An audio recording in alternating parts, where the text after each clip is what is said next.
This looks like a good spot. I see a bunch of downed trees right there. And how was it for you guys in that big storm? It was windy. But our cabin stayed all good. Yeah. Good. For decades, Eustace Conway has been the embodiment of rugged independence, a man who turned his back on modern comforts to live entirely off the land. Fans of mountain men have admired his unmatched skill, stoic strength, and deep connection to nature. But at 64, the legendary outdoorsman has finally broken his silence, and what he's confirmed has left longtime followers emotional, yet deeply inspired. Eustace has always been a man of mystery.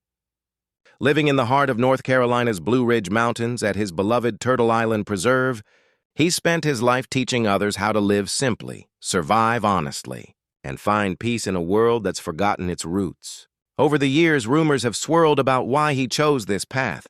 Some said it was rebellion. Others believed it was heartbreak. But now, Eustace himself has spoken up, revealing the truth about what's driven him all these years. In a recent interview that few expected him to give, Conway didn't talk about fame, television, or fortune. Instead, he opened up about his life's true purpose and the painful realizations that shaped it. What he revealed wasn't about survival, but about the cost of choosing authenticity in a world obsessed with convenience. At 64, Eustace Conway's message isn't just for those who admire his lifestyle. It's a wake-up call for everyone who's forgotten the value of simplicity, discipline, and purpose. And the truth he's finally admitted confirms what his followers have quietly believed all along. When Eustace Conway appeared on Mountain Men for the first time, viewers were instantly captivated. Here was a man living in the 21st century, yet surviving exactly as people did 200 years ago, chopping wood by hand, riding horses through the forest, and cooking over an open fire. He wasn't just playing a part. This was his real life. But what few knew was that behind his calm strength and mountain wisdom, Eustace was carrying a story he'd kept to himself for decades. Now, at 64, he's finally speaking about it. In a recent sit-down conversation with close friends and longtime students at Turtle Island Preserve, Eustace admitted that his journey into isolation wasn't just a choice, it was a response. "I didn't run away from the world," he said softly. "I walked towards something real." Those words might sound simple, but for Eustace, they carry years of pain, reflection, and hard-won clarity. Growing up in Columbia, South Carolina, he never quite fit into the world around him. His father, an intense and demanding man, pushed him hard from a young age. Eustace was taught discipline, perfection, and self-reliance, but also endured emotional distance and strict expectations. "My childhood made me strong," he said, "but it also made me hungry for peace." That hunger drove him to the mountains. By his early 20s, while others chased careers and comfort, Eustace had already built his first handmade cabin and vowed to live from the land just as early pioneers once did. Yet he now admits it wasn't just about adventure or freedom. "People thought I wanted to escape society," he explained. "But the truth is, I wanted to find connection to something pure, something that doesn't lie to you the way the world does." For years, that search became his life's mission. Through brutal winters, long days of labor, and the endless rhythm of the seasons, Eustace found clarity in the silence of nature. "When you live like this, you can't fake it," he said. "The land doesn't care about your excuses. It teaches you who you are." But Eustace also confessed that the path wasn't without loneliness. There were years when he wondered if the sacrifice was worth it, when the modern world mocked his lifestyle, or when close relationships slipped away because few could understand his way of life. "You lose things living like this," he admitted. "You lose comfort, you lose people, but you gain truth, and that's a fair trade." As the conversation deepened, he reflected on the growing chaos of modern life, constant distractions, digital dependency, and the vanishing skills of self-reliance. "We've forgotten what it means to be human," Eustace said. "We think freedom means having more, but freedom is needing less." Those who listened to him that day described his tone not as bitter or regretful, but peaceful, as if after years of silence, he had finally made peace with his story. His words confirmed what fans had always suspected, that Eustace Conway's journey wasn't about escaping people or rejecting progress. It was about healing, from the noise, the expectations, and the endless chase for more. He smiled at the end of the talk, looking out toward the hills as the sun began to fade over Turtle Island. "I didn't build this place to hide," he said. "I built it to remember." For those present, that was the moment they realized the truth. Eustace Conway hadn't just built a preserve. He had built a message, a living reminder of what the world used to be and what it could still become. For a man who has spent his life teaching others the beauty of simplicity, Eustace Conway has always seemed untouchable, a symbol of strength, resilience, and self-reliance. But during that same heartfelt conversation at Turtle Island, the 64-year-old survivalist opened up about something he rarely speaks of: regret. It wasn't about fame, money, or the hardships of wilderness living. It was something far deeper. Something that shaped the man he became. "I used to think I had to do everything alone," Eustace admitted quietly, staring into the fire as his apprentices listened in silence. "For years I thought strength meant never needing anyone. But that's not strength. That's fear." The words hung in the air like smoke. Eustace's life had always been defined by independence, walking away from the world at a young age, living off the grid, and teaching others to survive with nothing but their hands and heart. Yet, as he explained, that fierce independence came at a price. "When you build walls high enough to keep out pain," he said, "you also keep out love." He spoke of missed connections, friendships that faded, relationships that couldn't withstand his isolated lifestyle, and a yearning for something he had long denied himself: the warmth of companionship. "The land gives you everything you need to live," he said, "but it doesn't hug you back at night." Eustace paused, the crackling of the fire filling the silence. "I thought I was protecting myself from the world," he continued, "but really, I was protecting the world from seeing how broken I was. Those closest to him know that Eustace's childhood left lasting scars. His father's relentless demands shaped him into a man who equated worth with work, who measured his value by what he could build, endure, or fix. But as the years passed, that mindset began to shift. "When you've spent your life mastering the wilderness," he said, "you eventually realize the hardest wilderness to survive is your own heart." He recalled moments of doubt, bitterly cold nights when loneliness crept in, when he questioned if dedicating his entire life to this mission was worth what he had given up. "I missed more than birthdays and holidays," he admitted. "I missed connection. I missed sharing the beauty I see every day with someone who truly understands it." For many years, Eustace buried those feelings beneath endless work, building cabins, teaching classes, mending fences. But time, as it does, caught up with him. At 64, he said he finally understood that life isn't meant to be conquered. It's meant to be shared. "I used to think the goal was to be the strongest man in the woods," he said with a small smile. "Now I know the real goal is to be the most grateful."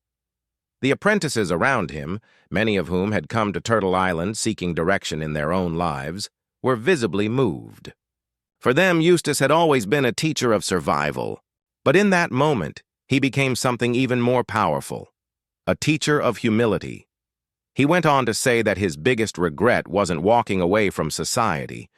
It was not always letting people in.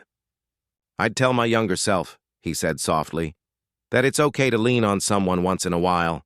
It doesn't make you weak, it makes you human." The confession wasn't dramatic or rehearsed. It was honest, the kind of raw truth that only comes after decades of solitude and self-reflection. As the fire dimmed and the stars stretched across the North Carolina sky, Eustace ended the night with a few final words. "You can live in the wild your whole life, but if you don't learn how to love, to forgive, to be present, then you're still lost." It was a truth few expected from the man once seen as the ultimate loner. But it confirmed what many fans had always sensed.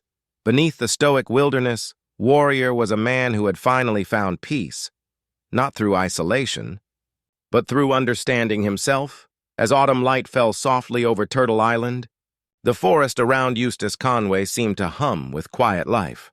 Every bird call, every rustle of leaves, every shifting shadow carried the same message he'd spent a lifetime listening to: balance, patience, and truth. At 64, after decades of living off the grid, Eustace now says he finally understands his purpose more clearly than ever before. It isn't just to survive. It's to teach the world how to remember. Sitting on the rough-hewn porch of his cabin, Eustace reflected on the changes he's witnessed over the years. The world he sees now, he says, feels faster, louder, and more disconnected than ever. "We've traded wisdom for convenience," he said quietly. People know how to scroll, but not how to sit still. They can order anything online, but they don't know how to grow their own food. They're surrounded by people, but lonelier than they've ever been. That thought is what now drives him every single day. The once fiercely private man has begun opening Turtle Island more frequently to visitors, students, and families seeking to reconnect with nature. But this time, his message is different. It's not just about chopping wood or lighting a fire. It's about reclaiming meaning. "When I was young, I thought teaching survival skills was enough," Eustace said. "Now I realize survival isn't just about keeping your body alive. It's about keeping your spirit alive." He's seen how many people come to his preserve burned out, heartbroken, or spiritually lost. "They come thinking they're going to learn how to live in the wild," he explained. "But what they really learn is how to live with themselves." In recent years, Eustace has added something new to his lessons: quiet moments of reflection. After each training session, he encourages visitors to sit alone in the forest for an hour with no phone, no camera, no distraction. "It's not meditation," he says. "It's remembering how to listen." When asked what he wants his legacy to be, Eustace doesn't talk about fame or the television show that made him known. He simply says, "If people can walk away from here and live a little more honestly, with each other and with the land, then I've done what I came here to do." He also admitted that he's softened in recent years. "I used to be stubborn," he said, laughing. "I wanted everyone to do things my way, the old way. But the truth is, not everyone's meant to live in a cabin or chop wood all day. What matters is the principle, living with gratitude and awareness. You can do that anywhere. That realization has reshaped Turtle Island itself. The preserve, once strictly off-limits to outsiders, now welcomes school groups, community volunteers, and young people eager to learn about sustainability." "I don't just want to leave behind land," Eustace said. "I want to leave behind wisdom, something that can't be taken by time or technology." Still, he remains grounded in simplicity. His days begin before sunrise, chopping wood, feeding animals, repairing fences, and end beside a small fire where he still cooks over iron pots. "The old ways keep me humble," he smiled. "They remind me that life doesn't have to be complicated to be full." Before the conversation ended, someone asked Eustace what single lesson he hoped people would remember most from his life. He didn't hesitate. "Stop running," he said. "Stop chasing what the world tells you to want. Slow down, breathe, and listen. The answers have always been right here, in the wind, the dirt, the quiet. And in that stillness, you could see what so many have always felt about Eustace Conway, that his story was never just about wilderness survival. It was about spiritual survival. It was about remembering how to be human again." The sun had barely risen over the Blue Ridge Mountains, yet Eustace Conway was already awake, standing barefoot on the cool ground beside his cabin. At 64, his movements had slowed, but his spirit hadn't dimmed. The years had carved deep lines into his face, yet they were the kind of lines that only come from a life lived fully, from wind, sun, laughter, and loss. As he looked out over Turtle Island Preserve, he knew the time had come to start thinking not just about the life he had built, but the life that would continue after him. Eustace has often said that nature doesn't belong to anyone. "You can't own the land," he told a young apprentice one morning. "You can only care for it while you're here." That belief guides every decision he makes now. He spends less time hunting and building and more time mentoring, passing his knowledge to the next generation of keepers, as he calls them. "This land isn't my legacy," he explained. "The people who learn from it are. When visitors see him now, they often notice a gentler side to the man who once seemed so unshakable. He laughs more easily, listens longer, and takes comfort in community, something he once avoided. When you get older, Eustace said, you realize the most valuable things in life aren't things at all. They're people, moments, and the quiet peace that comes from knowing you've lived with purpose. He often walks to a small clearing overlooking the creek, the same spot where, years ago, he built one of his first log cabins. There he sits beneath an ancient oak and writes in a weathered notebook. Sometimes it's lessons, sometimes reflections, but lately he's been writing letters, words of guidance for the future caretakers of Turtle Island. In one of those letters he wrote, "Don't let the world convince you that simple means small. Simplicity is where all truth begins." Despite his age, Eustace hasn't lost his fire. He still rides horseback through the trails, chops his own firewood, and teaches apprentices how to tan hides and track wildlife. But he admits he feels the years now. The body slows down, he said with a shrug, but the spirit gets stronger. Maybe that's how nature keeps us humble. There are moments, too, when he speaks openly about mortality, not with fear, but acceptance. "When my time comes," he said one evening by the campfire, "I don't want a funeral. I just want to be returned to the land I've loved. Ashes to soil, spirit to wind. That's the way it's supposed to be." For those who know him, hearing Eustace talk about death isn't somber. It's grounding. He treats life and death as two parts of the same journey, just as the seasons turn without resistance. Everything that lives must return, he often reminds his students. That's not sad. That's balance. As the preserve continues to grow, new faces arrive at Turtle Island every year. Young people inspired by his philosophy, older ones seeking peace from the chaos of modern life. Eustace welcomes them all. "Every person who comes here," he said, "adds another heartbeat to this land." Recently, one visitor asked him what he hoped people would remember most about him when he's gone. Eustace smiled, poked at the fire, and said, "I don't need to be remembered. I just hope the work continues. If the land still teaches when I'm gone, then I'm still here." When the stars rise over the mountains, Eustace can often be found sitting quietly beside the creek, listening to the water. For him, that sound is enough, the eternal voice of nature reminding him that all things come and go, but the lessons of the land endure forever. At 64, Eustace Conway has confirmed what his followers always believed. He never sought fame, fortune, or recognition. All he ever wanted was to live honestly, love deeply, and leave the earth better than he found it. And in that mission, he has succeeded.